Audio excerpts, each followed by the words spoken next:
And yeah, let's have a good webinar. Thank you, Hughes, for presenting. Thank you very much. Just want to see you. Well, just need to click this. Just sorry, I've lost you all, guys. I just want to bring you back. Give me 1 second.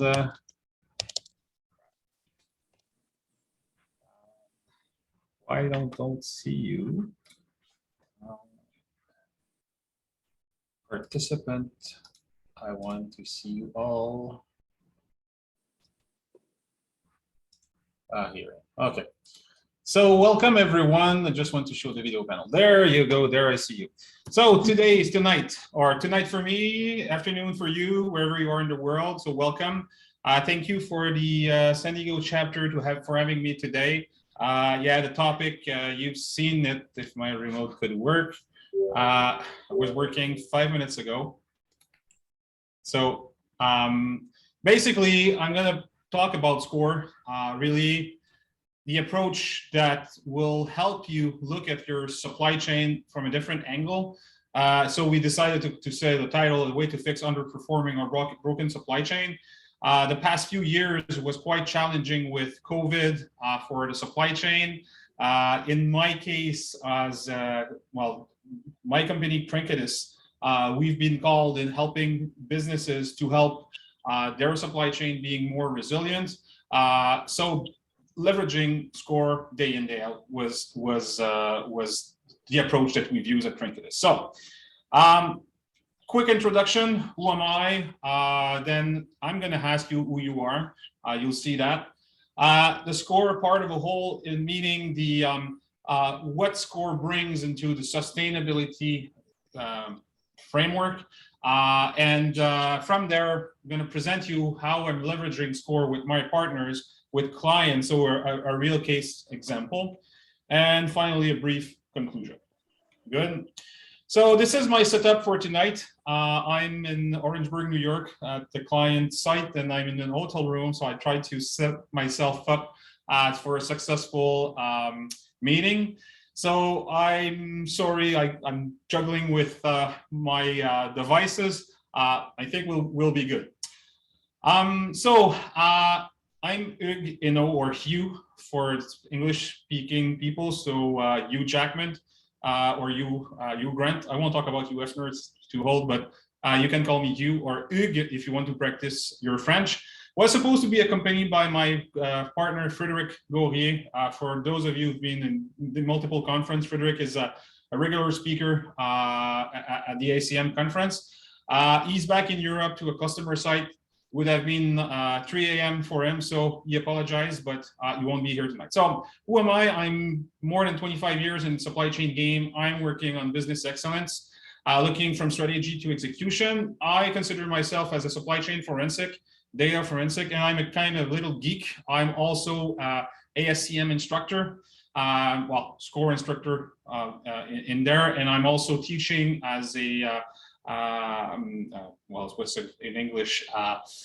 I'm teaching a class at the Université Laval on supply chain and logistics. So that's who am I in a nutshell. I've been with Apex forever. In fact, I was, during my university degree, I registered. I've been Montreal chapter president for 2 terms, being involved. So I know about Apex. I love Apex. I think it's a great organization, or ASCM, I should say. I have a hard time still. I have the Apex logo on my chest. I have a hard time still with ASCM. But that said, let's go in there. So just a brief presentation, who we are, Trinketis.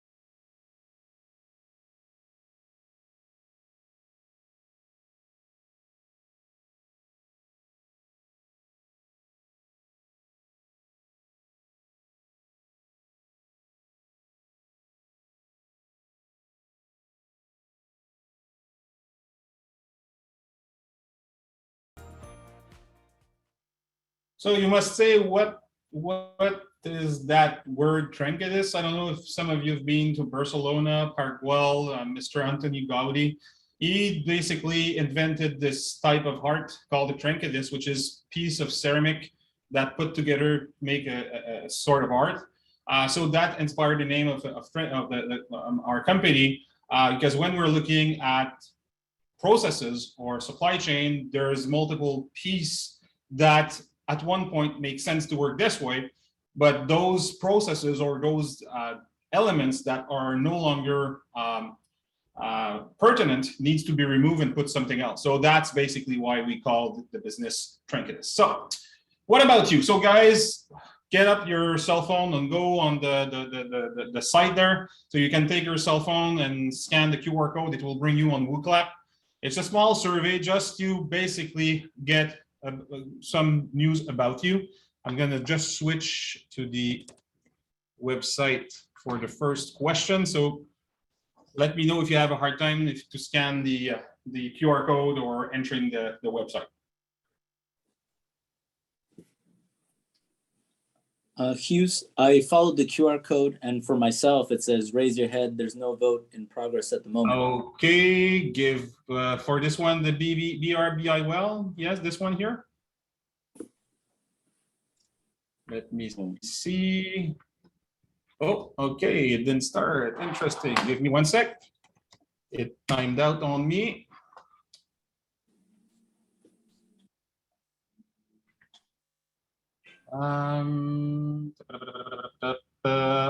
Here's just the one. Display. Now it should work. Just try it again.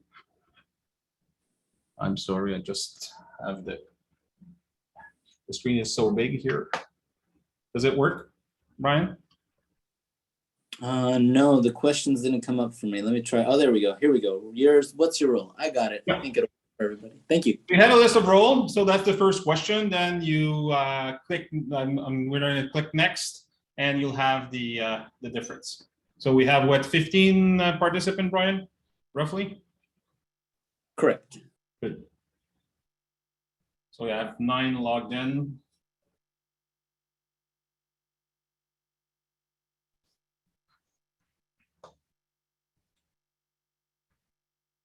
Project manager, business analyst.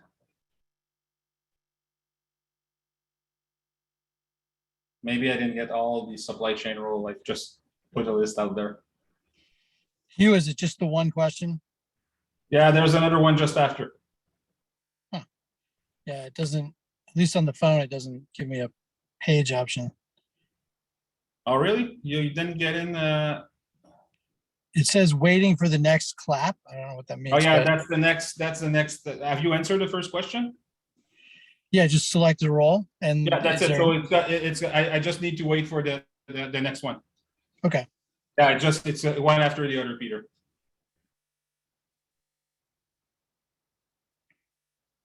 Oh, that means we're all waiting for the other participants. Shouldn't actually. I mean, does everyone be enabled? If not, I'm gonna move. So we have process improvement manager, project manager, supply planner, business analyst. Because I have 9 people right now on the site, so I should have at least nine answers. And there's no wrong answer. I love it. Oh, that's right. There's no wrong answer. It's just to get a sense of who you are from and what you're doing. I can't pick more than one. I have more than one hat. Right. I would answer, but there was none there that said old retired dude. So yeah. Preston, Yeah, that's one I needed as well, so. Okay. I'll add it up on the list then. I'm an IT person that's a wannabe supply chain person. Okay. Okay.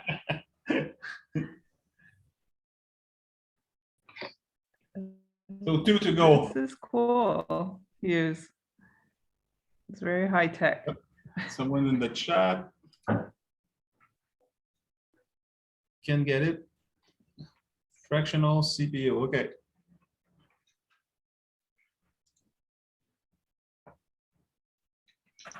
Okay, let's go to the next one.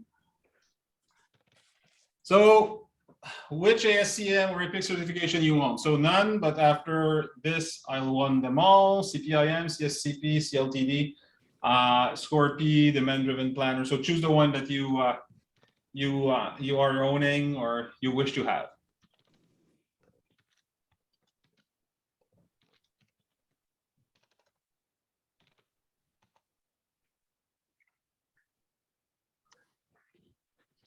You left out the best certification, which they no longer support. True. Must be CERM. That's right. Yes. I still hope for a comeback someday. Should just rename a career path. So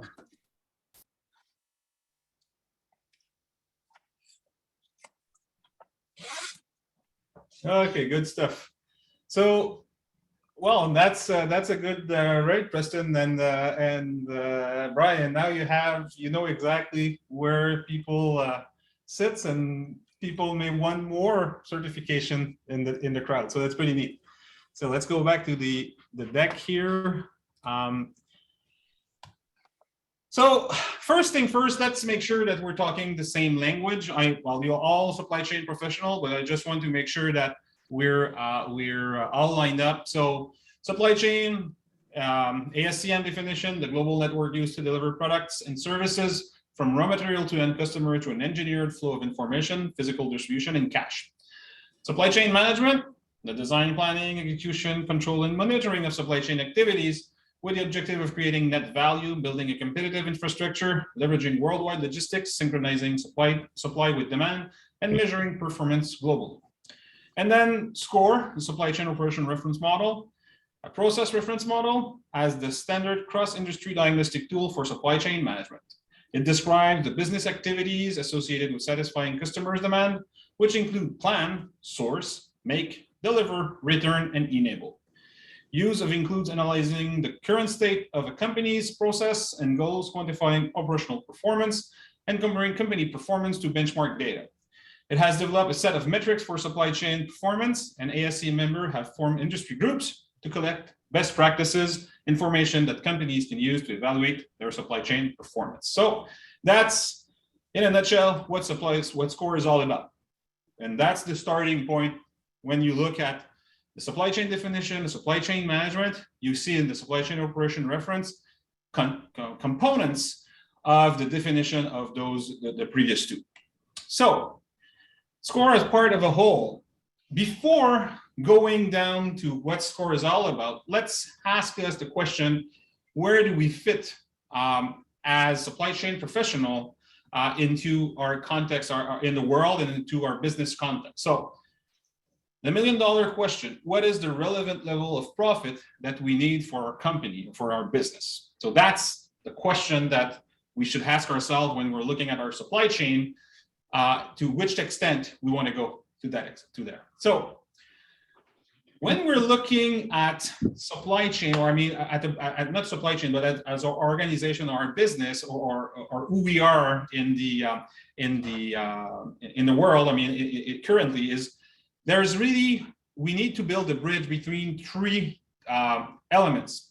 So the economy, I mean, the general interest, so having the wealth for everyone, making sure that, the economy works for the planet.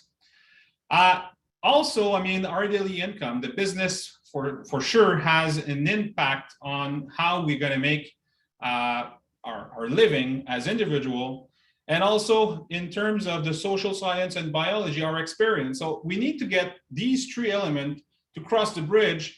And it's not only looking at the business profit, but really looking at having a performance, those three pillars, let's say it this way, that will help in delivering sustainable performance. Okay.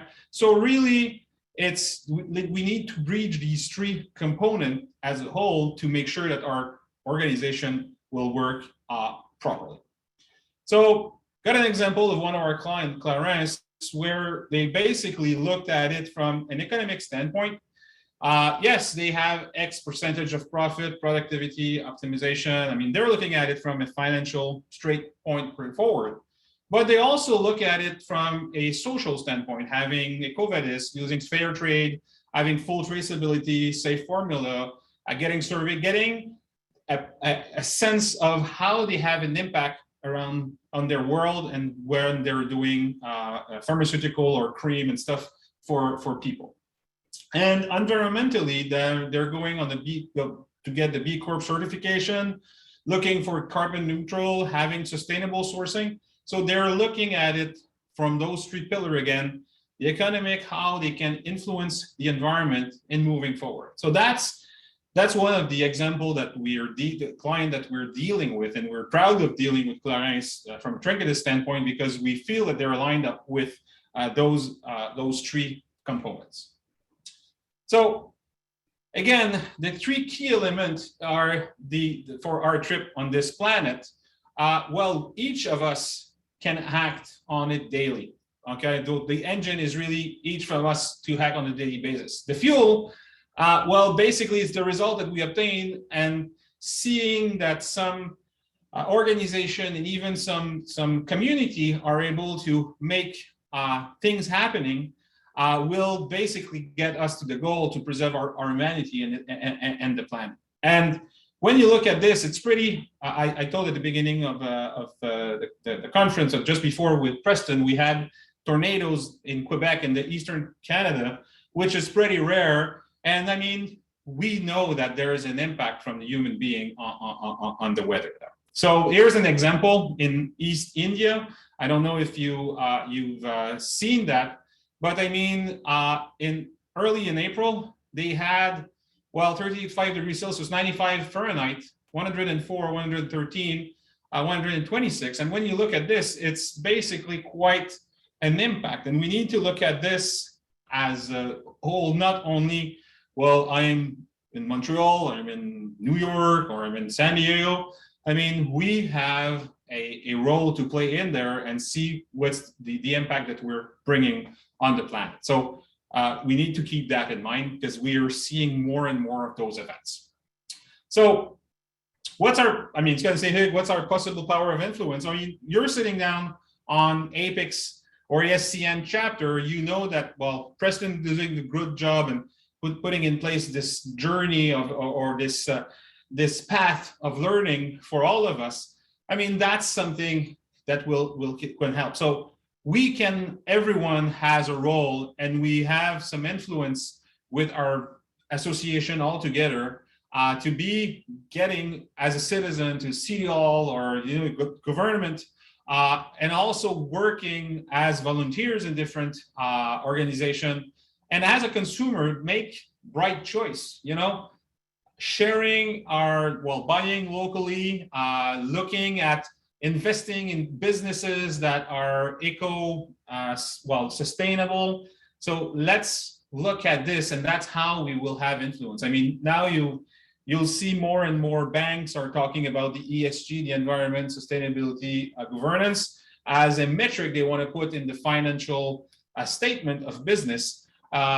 We are moving to that. So really, we can work on those three spheres in our foreign institution, our company, with our loved ones. So here's a holistic view that works. I don't know if you're familiar with Kalundborg in Denmark. They basically has the first industrial symbiosis in the world. I mean, they only have like 15,000 inhabitants in Denmark, but 50% of the world insulin is produced over there. It's 11 companies that are interdependent. So the waste of one becomes the matter or the energy for the other since 1961. And if you look at the cost of insulin over there, it's $3 to $4 per vial. When you look at the other country, here's my mouse. When you look at the price in the other country, well, you can see that there's something in there. So really, by looking at a holistic view and looking at the impact of one to the other, well, the influence can be beneficial for all the community. Make sense? So I mean, I didn't want to go all of this because we have a special presentation on sustainability, but just to give you a sense of where we stand in terms of, as I said, the three sphere. Now we're talking more about like the donut, the sustainable economy, the sustainable purpose, like the Ikagi. And we have our model, which is the Trinketis model with the 8 facets of a diamond, where we're looking at the business from those 8 angles. So really it's to look at this framework on an approach, and where SCOR comes into play is basically in helping establishing how we want to deal our supply chain, how we want to leverage or reinvent our supply chain, and using, I mean, continuous improvement tools like Lean or Six Sigma or any others to deliver a better organization. So really, it's we want to get taking into account all the stakeholders in there, and we have the means to act at each level. But there is a particular stakeholder that does not express itself vocally, but through all other forms or more or less violent, through all other forms or more or less violent and unexpected demonstration. Who do you think is it? Who's that stakeholder who has this behavior or expressing itself more or less violently in the old scheme of things? So I'm just opening the floor for you guys. Who do you think as a stakeholder in the sustainability context, as this form of talking? Any hint, any idea?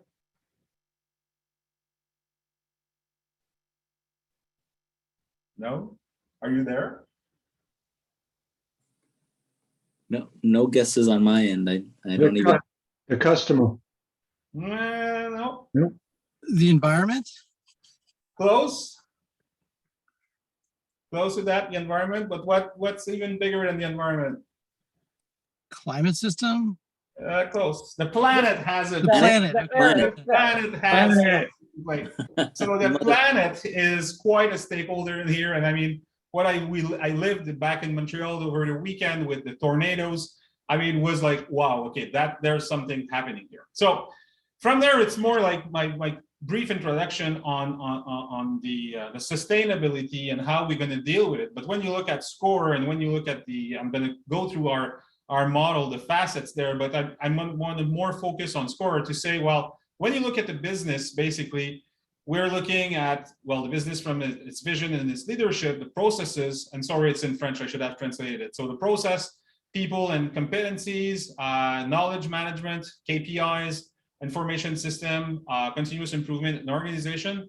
So those are the 8 elements that when you're looking at the business to be sustainable, that you need to be in control. If you're not having one, you may have a problem in having a sustainable business and making sure that it will meet the requirements as a growth to the market there. Okay, so well, that's basically that one is in English, so I should have used this one. So basically, when you look on the that comes from a book that Frederick wrote called Performance 2.0. We're looking at it like a diamond with 8 facets that a company to be sustainable and to be a sustainable business needs to control. So as I said, I mean, we're talking about vision and leadership. So vision and leadership is something that you start with your business and you basically, well, this is what we're going to do. This is how we're going to do it. So from I'm going to say consulting standpoint, or from my standpoint, is I have not a lot to say in terms of a stakeholder in the process, unless I am the owner of the business. The other portion that's pretty an element that we need to consider is the information system. Again, the information system are there to support your different process and tools. But when you look at SCOR and the different pillars, I mean, out of the model here, the pillars and scores, we have people, we have process, we also have the continuous improvement and the performance. And we'll see that in the next few slides. So really, when you look at the SCOR model, it's, I'm going to say, tied up with establishing a sustainable business. So leveraging SCOR model and making sure that, yes, I'm doing continuous improvement, I have a strong organization, I'm able to keep the knowledge management, will come with also with SCOR. So this is straightforward, coming from ASCM. So it's really, as I said, 4 out of the 8 areas of the diamond are in there. There's 4 techniques into one single integrated approach. So we have the business process improvement, which is basically capture the as is and design the future to be state.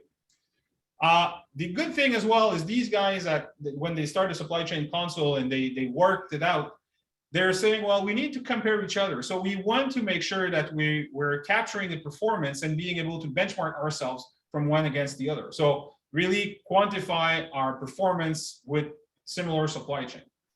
The other interesting thing is, okay, am I leveraging the best practices in my supply chain? So that's the third pillar. And finally, there's the organizational design. So making sure that we have the right skills, the right people. And it's not because like 5 years ago, I was working this way and with the same people that I need to work again the same way in the future. You're putting in place, I mean, I've been in company where they were putting goods to person system.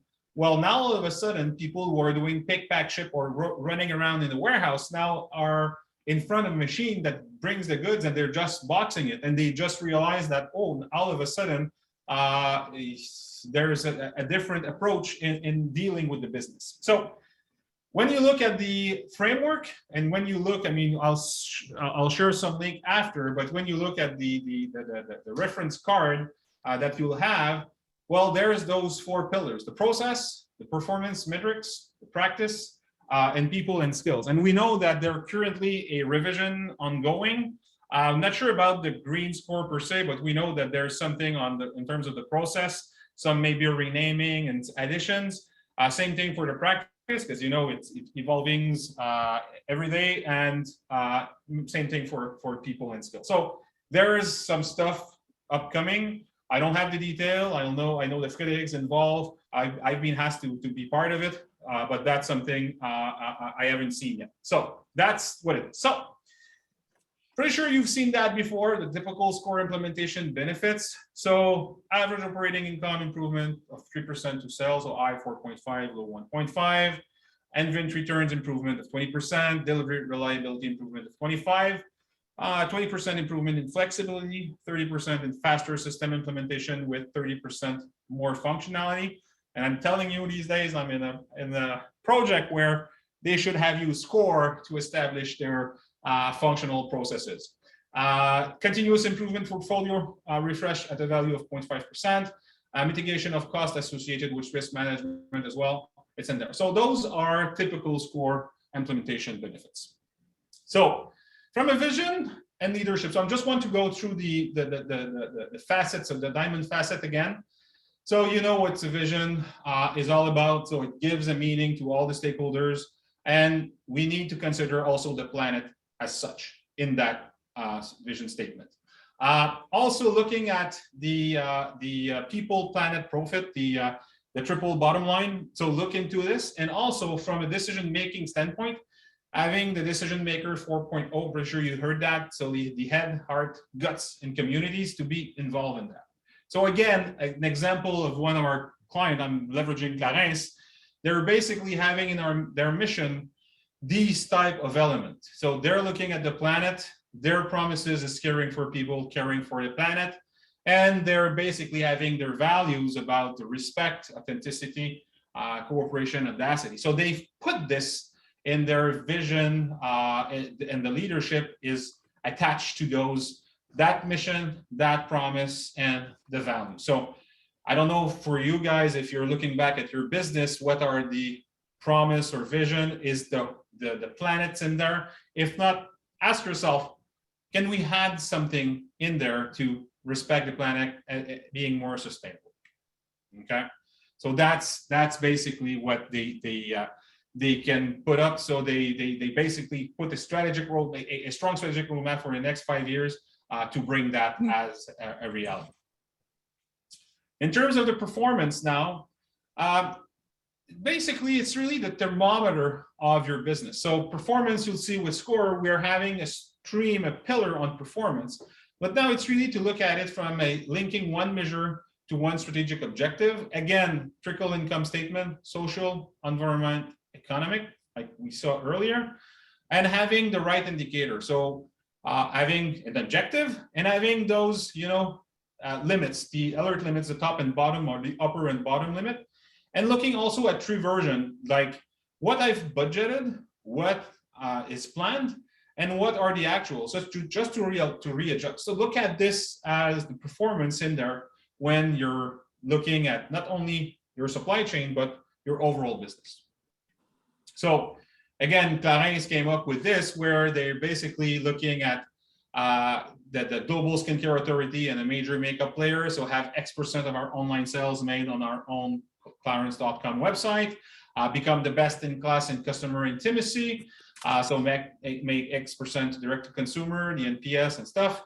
Be fully committed with the B Corp, carbon neutral, and whatnot. So they brought this up into their performance indicator, like elements that they want to tackle. And when you look at this, and when you look at the SCOR performance attribute, you'll see that, well, all of a sudden it makes sense, because they can come and feed those metrics, or those performance indicators that you want to follow. Processes, again, the what. I mean, how am I building the business? How am I controlling, making sure that my processes are stable and capable? So making sure that it makes sense. So, I mean, process, let's talk about SCOR. The anatomy of the supply chain, we have the supplier process, right? We have the customer process, and remember the definition. If I'm asking you, and Peter, you're not allowed to answer. If I'm asking you, what are the 3 elements that we need to look in the supply chain, with the supply chain definition? It's at the bottom, actually. I should give you the answer. So we're talking about the material flow, the cash, the financial flow, and also the process by itself. So basically, there's, I'm going to say, 2 process where there's no material flow, which is the plan and the enable. So we'll get more in detail just after. And those are sharing some information with either our suppliers or with our customers. So we want to get the information in there. Then we're talking about the process, the material direction, the flow direction. So the source, the make, deliver, and then return. And then again, we have this information flows and the goods flow in between. So all this to say that when you look at, let's say, the plan process, well, guess what? You need to plan source, you need to plan your make, you need to plan your deliver, you need to plan your return. But same thing with the enable. I mean, you need to get the proper component in your, not component, but the enablers that will help you manage your supply chain. So you'll see, I mean, so we're talking about the managed supply chain business rules. So how you're getting your business rules set it up, your performance, what will be the setup in terms of the enable. When we're talking about plan, we're talking about plan supply chain. So what your supply chain will look like now in a year, in 24 months. The plan source, I mean, how you're going to balance, identify your requirements, balance your requirements, and then communicate your plan to your team. So that's the framework in terms of the process is pretty good to establish those different steps. Okay. I mean, the 4th element is really the information system and data. We need to make sure that it supports you in the data management and looking at it from the 4 level of architecture that well known in there, like having the business abilities, having the solution and results. Business processes and rules are in place in the 2nd level. 3rd level, the software, the user, the technique, the database, and the 4th level, really the infrastructure, how the network, security, data center are filled in. So the information system becomes the spine, the way to communicate with your processes, with your supplier process, your customer, are really important in there, and you need to take that into consideration when you're looking at your organization. Again, when you look at Clarence, they decide to go on Infor. They put in place CGID for POS, Salesforce, DMP, OutSystem, Click, all our tools but the main, I'm going to say backbone is with Infor, and they're looking at it for supporting their solution. So looking at this, having this plan upfront from a IT standpoint helps in defining processes aligned to that, or vice versa, having system lined up with your functional process and vice versa. The other key element that, again, it's within the SCOR framework is really the people, the skills and the know-how. I mean, this is really the strategic assets. We all always say that. I mean, but we need to invest in the people and making sure that they are the ones that will make it happen. Okay, so make sure that you know who you have, who you have within your organization, what they could bring to the table, and having I'm going to say skill matrix would help in to build a sustainable organization. That's for sure, and that's part again of SCOR, and we'll see it in a bit. So in their case against Clarence, they're basically having their local people review. There's also the talent review and looking at the succession planning. I mean, other has a those matrix where you have the people, and other client deals with this. But in the end, they want to invest in the people and make sure that they know if the people are ready to move from one job to the other, and making sure they're bringing the right value to the business. Question, comments? Brian, am I going too fast? Are we good? Well, for me, I don't think you're going too fast. I think it's all very interesting. So I don't know if anyone else wants to chime in and give their opinion, but I think it's good so far. Any question in the chat? No, I haven't seen. So far, nothing in the chat. Okay, cool, good stuff. So let's continue. So the last portion, really the organization. So we want to make sure that we have like a combination of the 3, 4, and 5, like the elements that we have in the matrix, the people, the process, and having this to make sure that, you know, we're having the right, I'm going to say the right team to fit in the organization, and making sure that we're giving the priority to the competence and not the status. It's pretty cool to have a vice president title, but do I have the competence to make that happen? So make sure that, you know, you're building your team as more as a similar as possible to be able to navigate from one to the other, and try to be as flat as possible as an organization. So the ideal, I mean, we've heard that, but I mean, we're living it with a different client, different customer we have. So we're talking about 4 levels max to help that. So again, I mean, in terms of Clarence,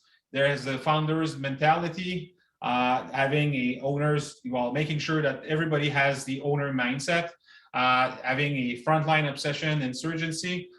And to be able to do that, well, they need to get proximity, having trust, engagement from the people, making sure the teamwork is part of it, and having flexibility. So those are the elements that drives these guys. I have other clients who has the trust, the teamwork, making sure that they're leveraging the people and helping raise them up in terms of having on-the-job training to bring them up to what the company wants to go. Then the durability and making sure that, you know, the continuous learning or the knowledge management, making sure, I mean, it's pretty tough asking your boss. I mean, still, again, I mean, I remember the days when I was sitting in a corporate job, not as a consultant, but being able to have 2 to 4 hours a week of learning or teaching was quite something. And I mean, that's something we need to make sure that we're achieving. So having either learning on the job, teaching on the job with a colleague, making sure that, you know, we're having these type of learning experience moving forward. The other one is really like making sure that following the good practices, well, as we see here, from the aquarium to the sea, and making sure that, you know, we're basically going the right path in the continuous in there, and making sure also that it's not staying in Paul's heads when he's leaving, everybody's down because he has the knowledge. So let's make sure that you have a proper document management. I mean, having, I'm going to say, document governor or custodian for the document management, making sure that you keep that in there. Sorry. So again, return on experience. I mean, when you look at a, well, building a car, I mean, when you look at this, do you want this, like the first image here? Or you know what? Well, I may not like the skateboard. Well, I'm neutral with the trottinette, the bike 3, and then the nice motorcycle, and then the nice car. I mean, we need to make sure that we get the proper feedback and accept it. I mean, that's something that is sometimes is really hard to accept, but making sure that, you know, we have the return on experience and having the right purpose, and making sure that we're not looking at it like in the first image here. So again, it's not, as I said, I mean, in this case, it's not only about training. We need, as I mentioned it, I mean, training on the job more and more, having exposure to mentors, and making sure that, you know, you're having those education. I mean, you see here the example of Clarence, like leveraging those 3 approach help really in terms of, I'm going to say, employee retention, and making sure that the experience works for the people who are involved in the process. So that's an example here. You see an example of the a development path where there is different school or, you know, online classes that you can have put into your Moodle or your learning management system. Continuous improvement. Well, again, problem solving method is a must. Having your people understand the 5 why will help you challenge the way you're doing things. Okay. So again, the continuous improvement is a key element in terms of the 8 facets that I showed. Okay. So in this case, Clarence, they're using Kaizen. They're using the 5S to help quickly and getting the people on board and getting this continuous improvement mindset in the process. So, and the last one is really the triple bottom line. It really exists where we have the planet, profit, and people. I'm pretty sure you've heard about that. So basically, having the HR policy, the fair trade agreement, as I mentioned earlier, and then the customer brought a feedback. She's not only associated in helping feed children in needs, but also helping them to receive an education and providing this. So that's for people. So we're talking about the site in France where they have favored like generate renewable source. So I mean eolienne or you know wow, I'm looking for the word here, but really like the leveraging the renewable source in there, aware of these resources and the preciousness of those resources. And yeah, basically that's their mission. That's what they're putting in there and leveraging the triple bottom line. So it exists. More and more businesses are looking in there. So that's an example that I'm sharing with you with clients today. So ready to get SCOR in action. Or any questions so far, folks, or comments? Good. Okay. So first thing first, I mean, there are some links in there. I mean, the first one is really the quick reference guide. It's a 6-page and 11 by 17, but I'm printing it on the 11 by 17. On one side, you have the performance attributes and indicator, and on the other side, you have really the full. I mean, the process. The SCOR processes defined with a different level there, okay? And there's also those 2, well, the apps. I don't know if you're better on Apple or a Google device or the a Chrome device, not Chrome, but Google Play device. So I'm going to show you what it looks like. So you want to have the SCOR model in your pocket. Do you see my iPhone screen now? The Apex Dictionary, how nice. Yeah, so you have the Apex Dictionary and you also have the SCOR model. In here, does it refresh? Let me just click again. Timed out on me again. Okay. Come on. Let me just disconnect and reconnect. Switch it. Oh, there you go. So you click on the SCOR app and you have all the processes. You can then scroll in the performance attributes, the practices, the people. So it's pretty neat. You have the SCOR model within your pocket and you say, okay, what's in plan? Okay, there's SP1. What's plan supply chain? Let's click on it. So it's composed of the 4 different process element, which is identify, prioritize, and aggregate supply chain requirements. SP 1.2, identify, prioritize, and aggregate supply chain resources. So I'm talking about the requirement. Now I'm talking about the resources. Well, the third step would be, well, I need to balance those resources with my supply chain requirement. And from there, I need to share that plan with my team or with my organization, right? Then if I'm looking at plan source, well, what's plan source all about? Well, kind of similar, right? I need to identify, prioritize, and aggregate my product requirements because I'm looking at my product. But again, do I have the proper resource? Do I have the resource, the product resource to make that happen? Do I have the suppliers that will come into play?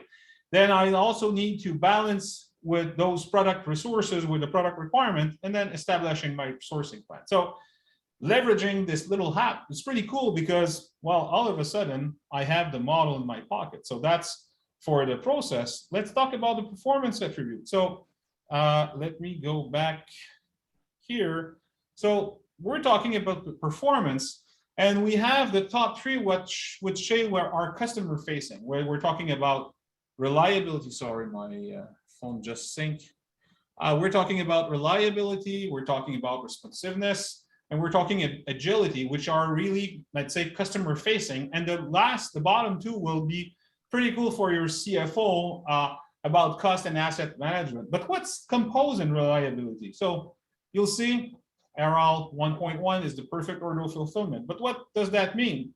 Well, you have the full definition of what reliability on the perfect order of fulfillment as a definition from the SCOR model.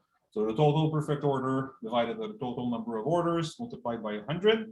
So that's for level 1, but well, we'll see just after. I don't want to go too far, but why now RL 2.1? Well, RL 2.1 is I'm going to say diagnostic metric of how well I am with RL 1.1. So RL 2.1 will be a bottom-up metric, let's say it this way, or a metric that will influence, am I good in perfect order fulfillment when I'm looking at RL 2.1, 2.2, and 2.3. So that's a pretty cool tool to download. I invite you to do that. And the other one, the quick reference guide, is really my I don't know if you see it. It's my booklet when I'm looking at different process on really looking at, the process are here, looking at the different steps like I showed you just before. And for the performance attribute, just to get back on, okay, what does that mean? And getting the proper formula and share with the approach I'm doing. Make sense? So I'm pretty sure you've downloaded, I've just put the QR code in there, but you can go on the Apple Store and look at the Apex SCOR application. Same things for the Google Play Store. Did you guys had that at all, or it's news for you? This is definitely new for me. I hadn't seen that before, and it looks like it's really interesting to get in there into the nitty gritty of it. So thank you for sharing. Yeah, and same here. It's new. I know about the dictionary, but I wasn't aware of the SCOR model being available, like it is readily available. So it's there. I mean, it's you a- can leverage it. Yeah, sorry, go ahead. To say it's great application. It's really handy, and part of the the SCOR class is taking the test, so it's Yep. actually a great way to study as well. Totally.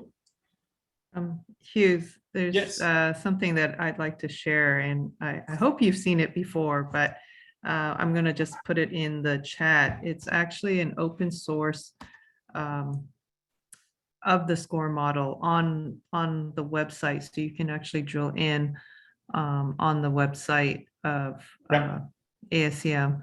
So, but I have the app version, and yes, it's very handy to have. Although I do like the fold out quick reference guide. Yeah. I have that too. And you're right, Deanna, I have looked for it, but I wasn't sure if everyone, I thought that you need to be a member or Actually, a structure. I wasn't sure if it was open for everyone. It is open.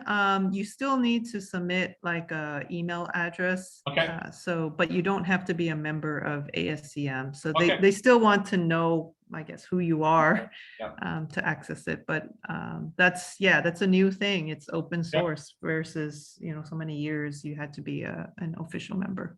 Yeah, I thought it was, so that's why I didn't put it, but you're right. I'm leveraging the website as well. So if it's open, that's a great tool as well. I mean, it's even more detailed because now you have the full model basically within your hand. So, so what it looks like a SCOR program journey. It's not for some of you who already work with SCOR. I mean, it's in there. I mean, you're having the gated process where we have it works.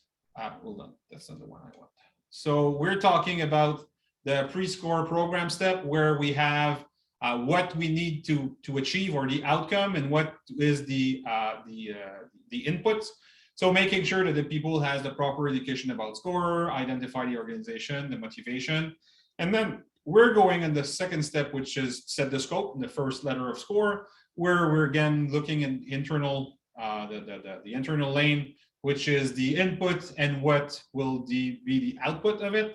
Then going to the configure supply chain, where we're talking more as a program of where we want to go and making sure, okay, we already have identified some data review and some I'm going to say performance or success criteria we want to look at. But now we want to make sure that we're selecting the proper metric. We're selecting the proper data, looking at our competitive requirements, and that in the end, we're going to have the bottom part in there. But every time, as you see, there's gates. I mean, you have to go from gate to gate and making sure that the exec team or the SCOR, let's call it the SCOR team, are aware and they're following the path in the end to have the optimized project, because you can get out of the configure supply chain with a list or a program of initiatives. And then you're going to start optimizing your projects and making sure that they are the right one. And from there, you're ready for implementation. So that's basically a way to look with the SCOR racetrack, that journey. But I have done a more like, let's say that the first step in the pre-SCOR, I mean, the motivation is really key. The set the scope is making sure like the outcome that talks a lot to the execs are really the supply chain identification, how many supply chain you have in the segmentation, and also having a geographic map of your different complexity of your supply chain.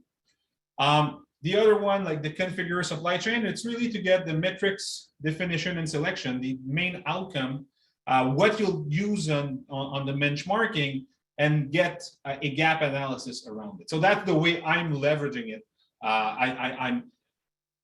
I'm not dogmatic, but I'm trying to get those out from each step to make sure that those are the ones that will talk to the execs and to the team on the floor. And the optimized projects, so having a project portfolio and making sure that the projects are prioritized.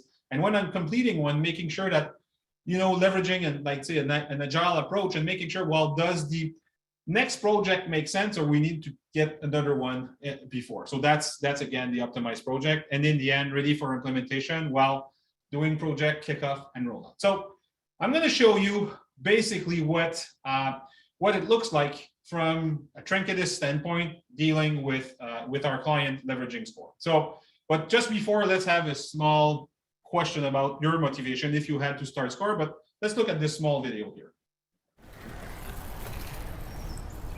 Here, Susie, use my phone. It has a calculator. Thanks, Dad. Bye-bye.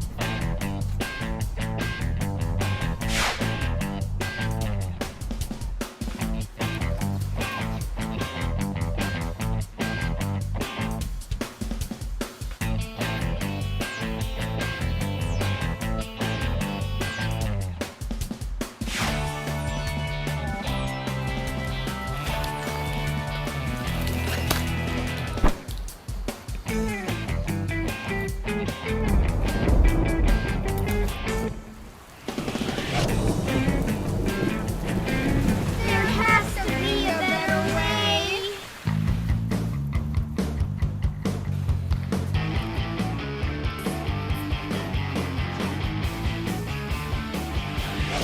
It is easy to reverse engineer any product. However, building a supply chain that can deliver globally creates a real competitive advantage. First step, we receive inventory, advance shipping, and production. You have to decide how many lemons do I need to order? How much sugar do I need to order?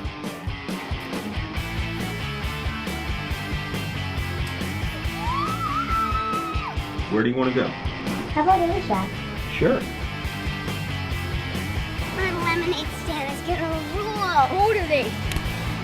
We can get them for lower prices than other stores. No. We'll be ordering the same amount every month. Good deal. Deal.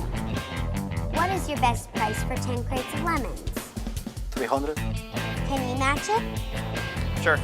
Can you beat it? Okay, 275. Great, we have a deal.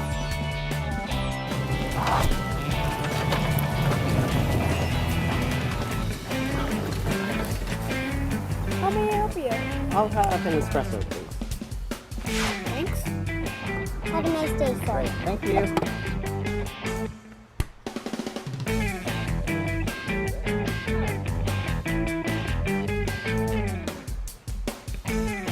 Hi, Dad.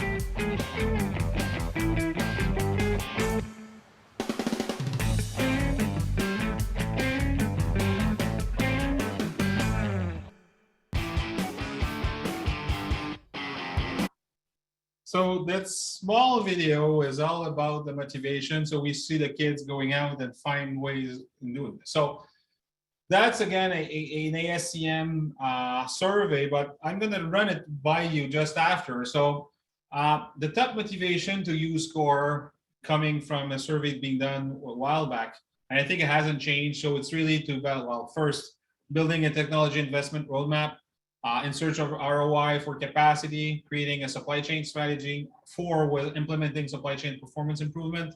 5, having an improvement in sales and operation planning. 6 was developing organizational talent, support, and competence. 7, maximize use of existing technology.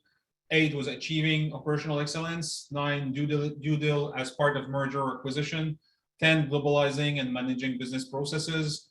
11, integrating with greater value chain. 12, integrating Lean, Six Sigma, and SCOR to build a better project portfolio. And 13 was defining and building an effective and efficient supply chain organization. So next slide, let me go straight into the website. Where's my Chrome? Be able to, well, now since it's timed out, I'm just going to come back. Whoops, I was there. SCOR motivation display. So if you want to scan the QR code or enter the website here, I'm just going to ask you if you had to do a SCOR implementation tomorrow, or not a SCOR implementation, but leveraging SCOR, what would be your business motivation if you had to do it? So let me know if you're okay with the QR code. I'm just going to start the clap. I have 4 people signed in.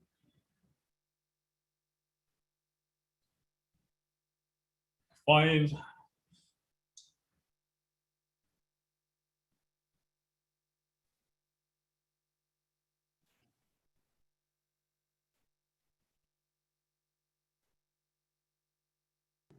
Sweet.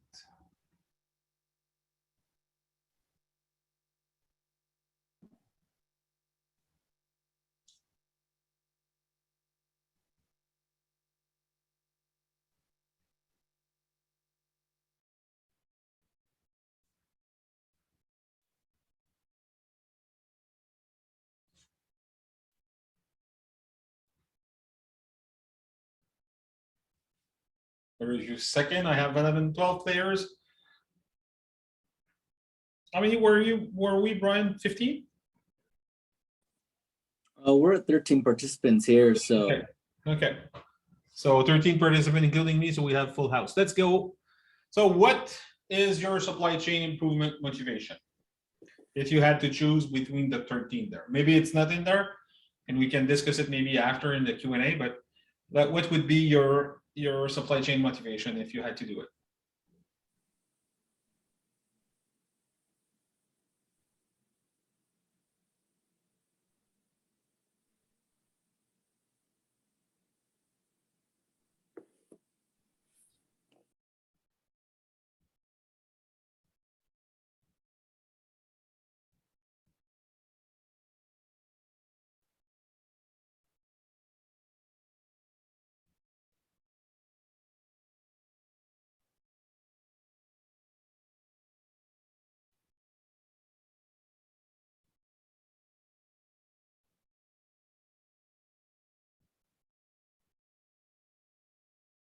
No other vote? 3 out of 12?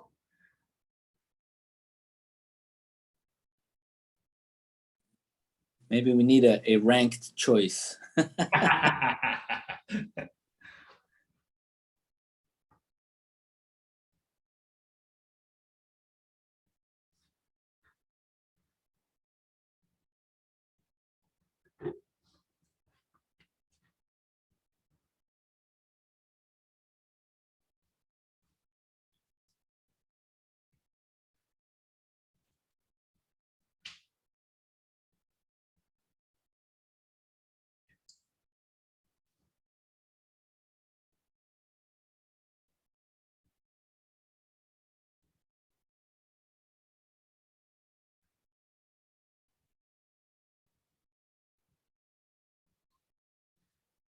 Okay, good stuff. So basically we have a implementing supply chain performance improvement. Whoop, people are still coming in. Still number one, the implementing supply chain performance improvement. Pretty cool. So you can continue to vote. I'm just going to go back to the presentation. The times fly. Where is it? Here it is.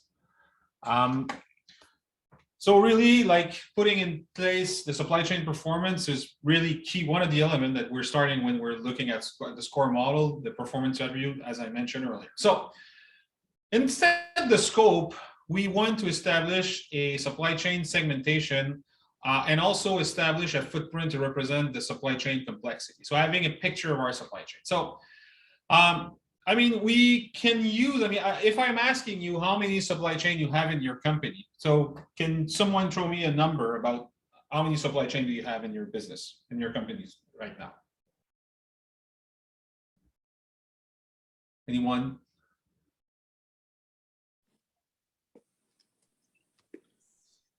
Well, when we I did, would have, I was going to just say there were hundreds. yes. Right. Good.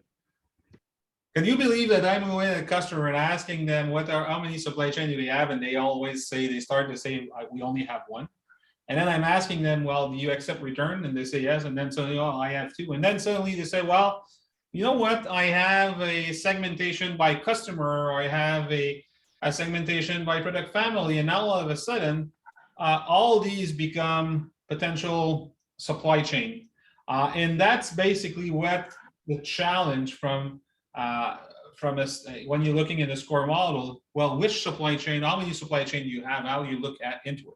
I think, Peter, you want to add a comment or something?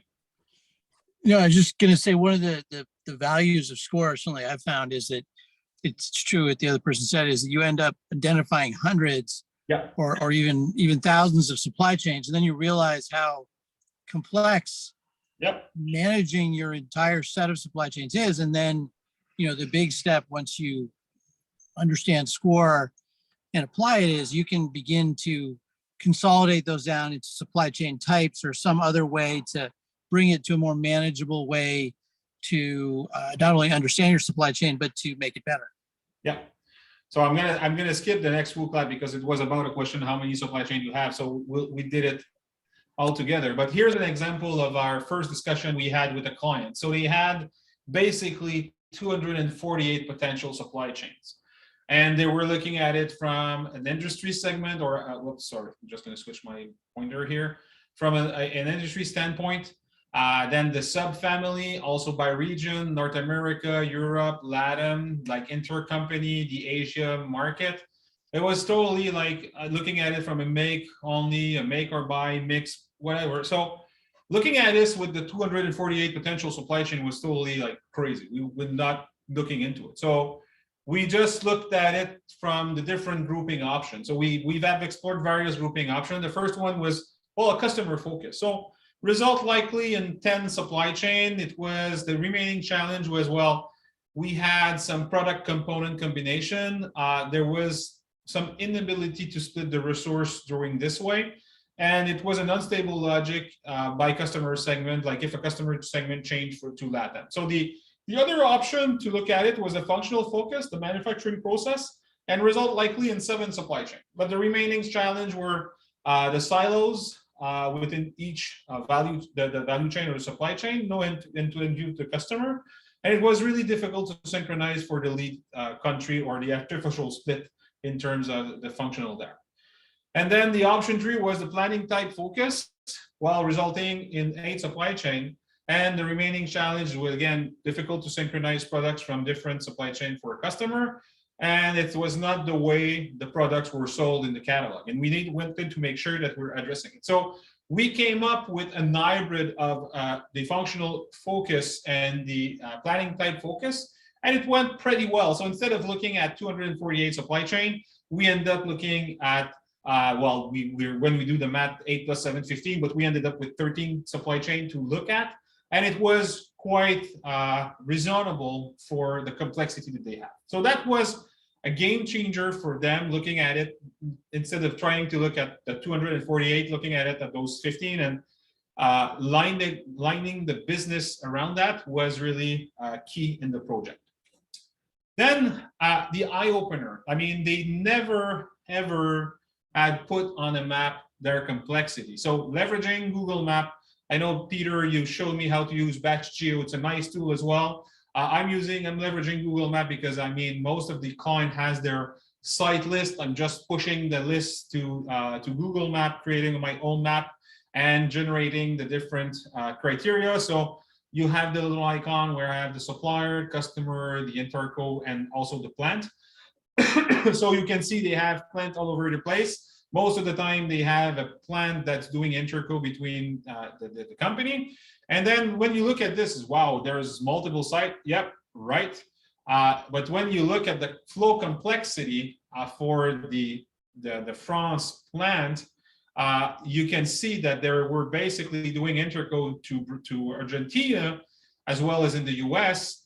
And you see all the different suppliers that are across, I mean, I'm going to say the European EMEA region, and getting all synced up. And so you have a zoom in here when you can see that stuff are coming from Greece to come and support France. And all of a sudden, you can see here there's interco between France and Spain. So France is producing something, Spain is producing something else, but they're having the same equipment. So why are they basically doing this?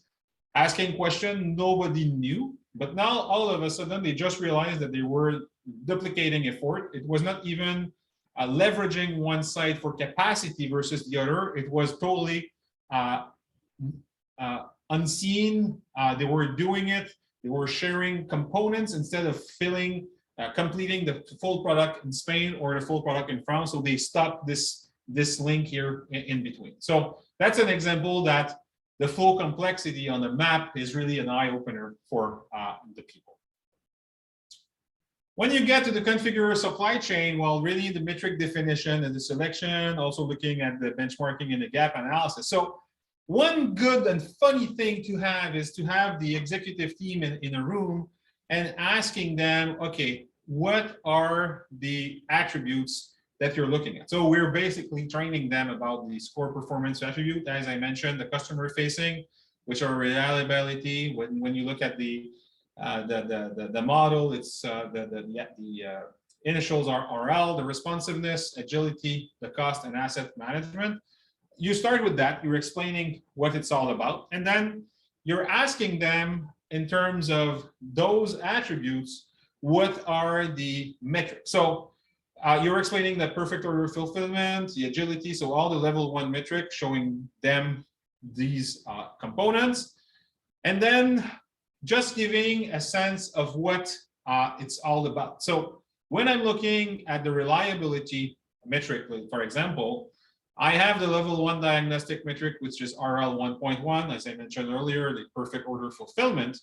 Then I have the level 2 diagnostic metric, so RL 2.1, 2.2, 2.3, and basically that feeds in, or being a not feeds in, but being a diagnostic of, am I good with my perfect order fulfillment?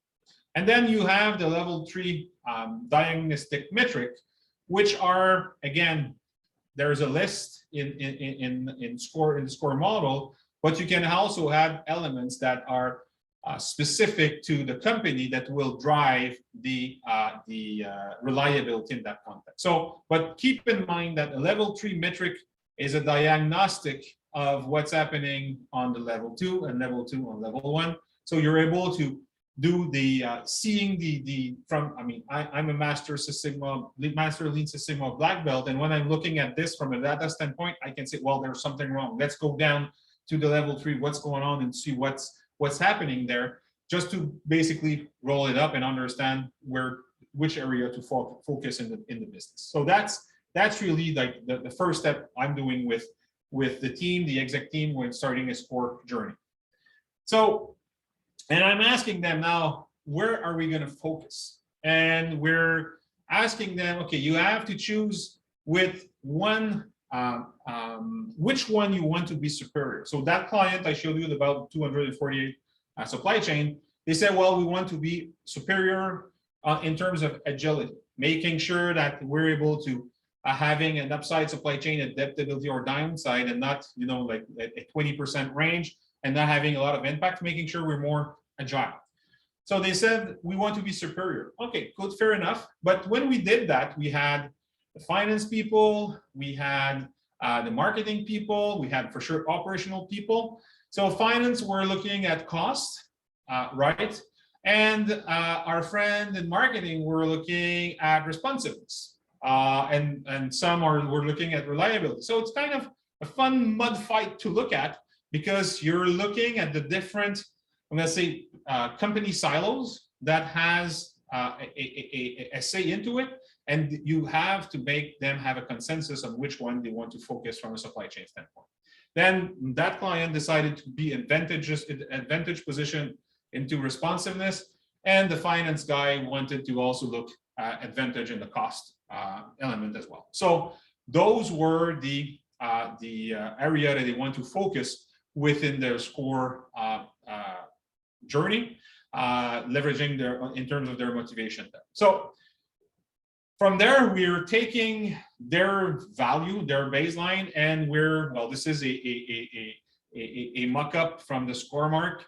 And I'll be honest, guys, I mean, I'm leveraging sometimes SCOR mark from PwC with ASCM. But sometimes I'm going, and I shouldn't say that, but I'm going to APQC, leveraging some of their metrics. They're not quite exact in terms of the calculation, but it gives a good sense of where you stand in terms of reliability and position yourself. So when you look at, in this example here, we have reliability. Well, in this case, for this example, it was not for our customer, but sorry, that's what it was. You want to be superior. Well, in their case, in the supply chain flexibility days, to be superior, my client was at 6.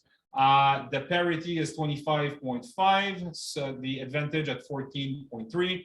superior was at 3, so the client was in between here. So we just need to say, well, you know what, we have to bring it to be superior, bring it down to 3. So the gap to target is there. So it gives a sense in terms of the benchmarking, how you can leverage SCOR as well in there. So most of the time with my clients is, yes, we can go back to a SCOR mark, but we're looking at the different supply chain that they have within their company. And we see that some supply chain are better to the other, and we want to understand why and to which extent. So we're leveraging those metrics and compare one supply chain with the other, which at the beginning makes sense because it's not cheap. I mean, having a SCOR mark is not cheap, even though you're taking an enterprise membership.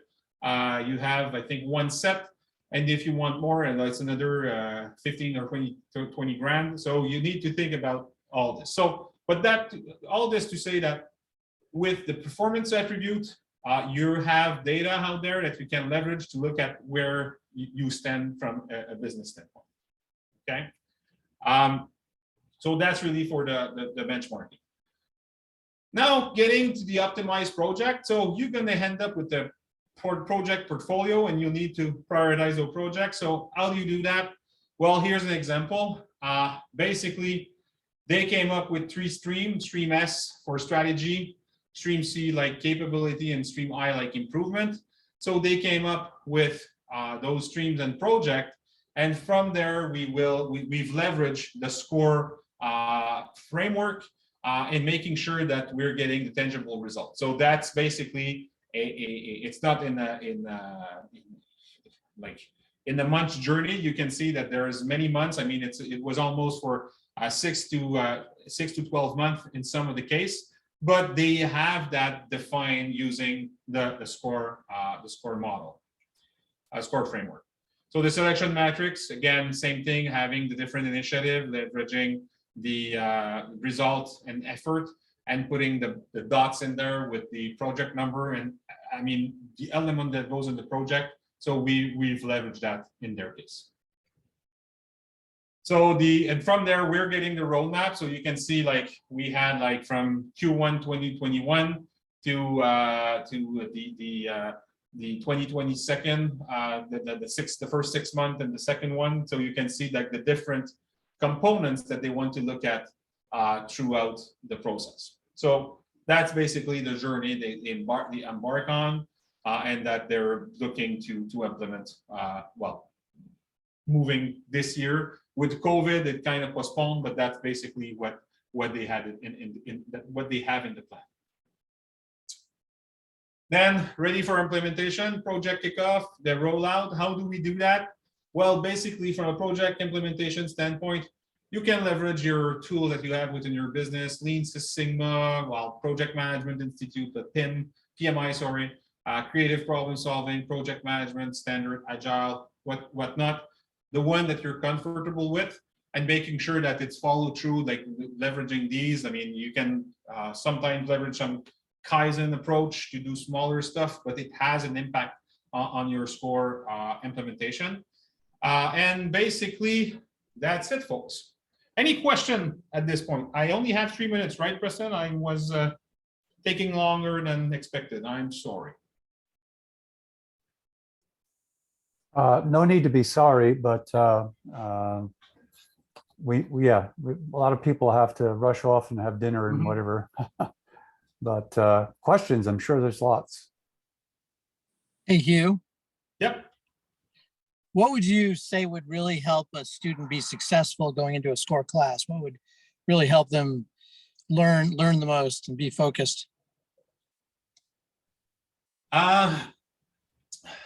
Learn the most. I mean, to me, Peter, well, I'm not sure if I'm going to answer it properly, but to me was really to understand that, like, the link between the different process element, the plan, source, make, enable, get that, and see the impact on the performance attribute. So I think understanding the performance attributes when you get in the SCOR class, having that in mind, that it's all based on, I mean, I'm going to say it's data driven, like Lean Six Sigma, in the sense that you have the performance attribute to rely on and look at your processes and see which of those processes are I'm going to say unreliable or not capable or missing. And from there, also look at the different practices. So in my case, well, because I'm in operational excellence, I'm looking mainly at the process. But to me, the game changer when I did the class with you, Peter, was really the performance attribute. It was, for me, really a game changer. And it is all,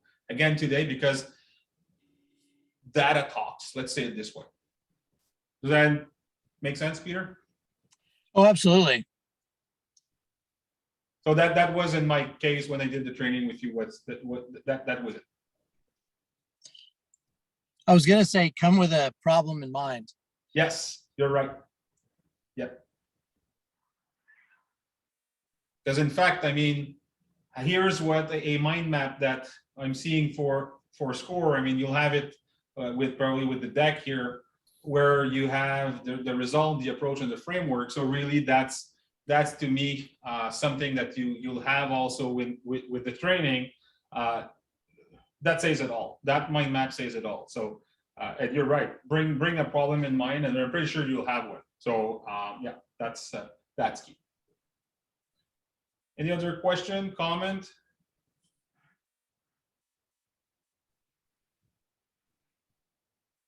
There's so much more that I personally just want to look into from everything that you said. It was a lot of information, definitely a lot for the time allotted. But yeah, no, I just really appreciative that you shared all that in the depth that you did. Good stuff. Well, thank you all. I think, Preston, you want to show the, I mean, whoops, one sorry. slide, just one Yep, slide, yes, that's the please. one. Yep. Yeah, I just want to point out that for the eco-sustainability initiative, that we concluded very early on that the 3 pillars for a successful program was SCOR, the GHG protocol, and the water footprint network. And you can see from this the purpose of each and the result. And again, it needs to be refined. And on the right-hand column, there's all the current classes or webinars that are scheduled. And I just wanted to invite everyone to the June 2nd class. I have my glasses off, let me put them back on, which is on scope 3. And we'll be sending out to everybody within our database the recording of the discussion on scope 1 and 2. So please put it on your calendar. And the reason why this was really established as the core, and because there is a very intricate ecosystem that has developed over the last 20 years that pertain to SCOR. You have financial standards, SASB. You have different definitions of how to put together a building. The list goes on. There's just forums, the Carbon Disclosure Project, for example. So this is the foundation, all these others in my mind, and the group that sat down and talked about that, they all swirl around this. If we get this right, everything else gets easy to understand. So, but, and I just like to extend one more time, please attend the June 7th Scope 3 presentation. The GHG protocol is key, and we're working on the water footprint network. But in concluding, I'd like to thank Hughes for a fine presentation and taking time out. And he's 3 hours ahead, and he's working, and he's in a hotel room right now, and he had a tornado just a short time ago and a heat wave. So thank you for your durability and making this happen despite the circumstance. Thank you for having me, Preston, and the San Diego group. And don't hesitate, if you have any questions, just reach out. And as a conclusion, the ultimate goal of a company is to create profitable solutions, not to solve problems of people and the planet, not to make profit by creating problems. So Bruno Roche, the economy of mutuality. So I think it's a good statement there. So guys, thank you very much. Wish you all the best. Don't hesitate to reach out if you have any questions, if you want to discuss. I love SCOR. I love sharing with you folks. Thank you for having me. Thank you. Thanks, you. Yeah. Have a great evening, everyone. You do. Thank you. Thank you and good night. Good night.